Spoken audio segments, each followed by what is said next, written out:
of this footwork. So as I talked about before, you need to maintain this vertical position. So when you're doing the footwork in Wing Chun, your central axis here, it can't be tipping back and forth this way as you're moving. Meaning that if this is moving like this, my body in turn will be going this way or this way, and I don't want that to happen. If you ever wonder why, like sometimes if you watch American football, sometimes these running backs get tripped up by just swiping at their leg, it's because they're leaning forward so much because they're trying to create this battering ram effect to move the ball, that it's so easy to knock those people off their feet because their center of gravity is tipped forward so much.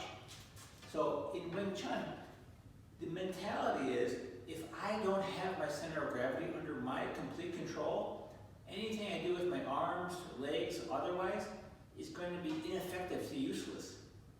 So by all means, I have to maintain control of this center of gravity. All right, I need to maintain this vertical position.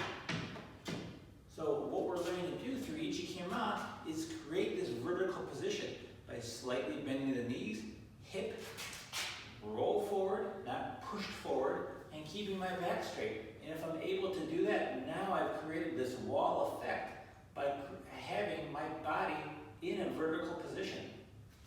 So with that in mind, now I want to break down the three-angle step so you can see a little bit more clearly of how you want to be moving. Now the mentality when you're moving is that I want to be moving my center of gravity. But a lot of times people ignore that or don't focus on that enough, and they think, oh, I'm just going to move my foot forward. All right? So if I just move my foot forward, say I do the three-angle step again, and I just move my foot forward, people think, oh, I have to do this circling effect with my leg. If I just individually just think, oh, I move my leg forward, I am losing the connection of my structure, of the tension with my legs connected to my body. Yes, this does circle in as I'm going forward, okay? And the bigger that I move forward, the more that this leg will naturally pendulum in and circle around. But if I just individually think like, oh, I'm just going to circle this around here, see how now there's this greater distance between my feet? I don't know if you caught that or not. But if I'm here and I have the proper hip tuck, as I've explained before, this creates a little bit of a rubber band effect within my legs and ultimately connects into the body. So as this comes in, and as my right leg is now stretched forward, my left leg automatically comes back up to go back to my original Ichikema position. As I've said before, if there's 14 inches between my feet right now, as I do this step right here, I go back to Ichikema, bam, 14 inches between my feet. So I'm always maintaining a stable base as I move. So I'm going to slow this down a little bit so you can see it.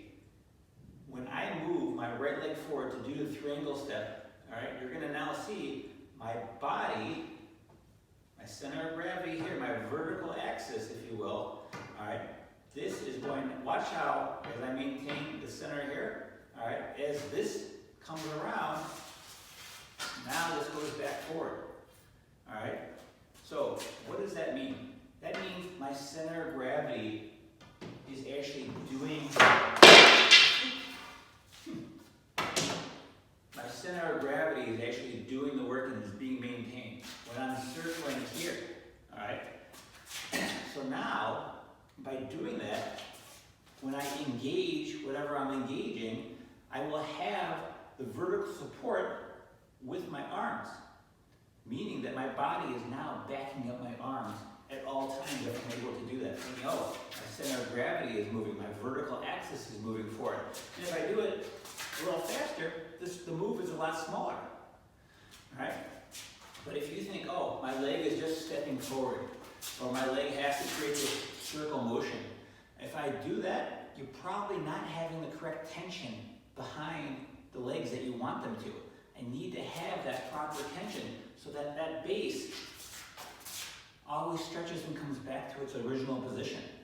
So that way the body truly can back up the arms every time that it's doing an engagement with another person. So when that force acts on that structure, it will be able to adjust naturally to whatever is happening. You know, if I meet that big force and I come in here, yeah, I may bounce off it and I have to go back. Or if I have a stronger structure compared to it, bam, it may bounce off me, which may cause me to have to go and chase it. But if things go correctly, hopefully I'll be able to adjust naturally and create whatever action I need to so that I can hit that target properly. But that's further down the road.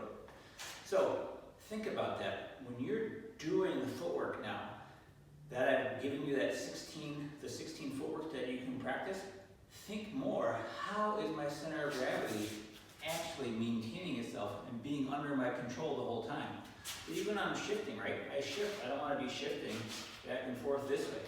If I shift, I have that same vertical position, hip tuck happening, knees naturally bent. All right, now they focus, and I can maintain my center of gravity every time that I do it. So this base is always under my complete control. So that base can always back up the arms with whatever they're doing. All right, good luck.